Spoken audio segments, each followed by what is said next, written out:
It's a matter of great pride that we are celebrating Y20 in AIIMS Rishikesh today.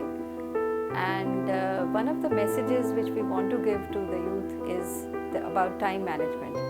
That how extremely important it is for us to regulate our daily activities in such a way that we save some time for us. As you know, time is money, and saving time is like saving money, and investing it on creative activities and activities which will take us forward in life and make a meaningful contribution to the development of our country, not only the country but the whole world, because that is what we are celebrating now. We are celebrating oneness of the world, the one earth, Vasudhaiv Kutumbakam, and that is what is the spirit of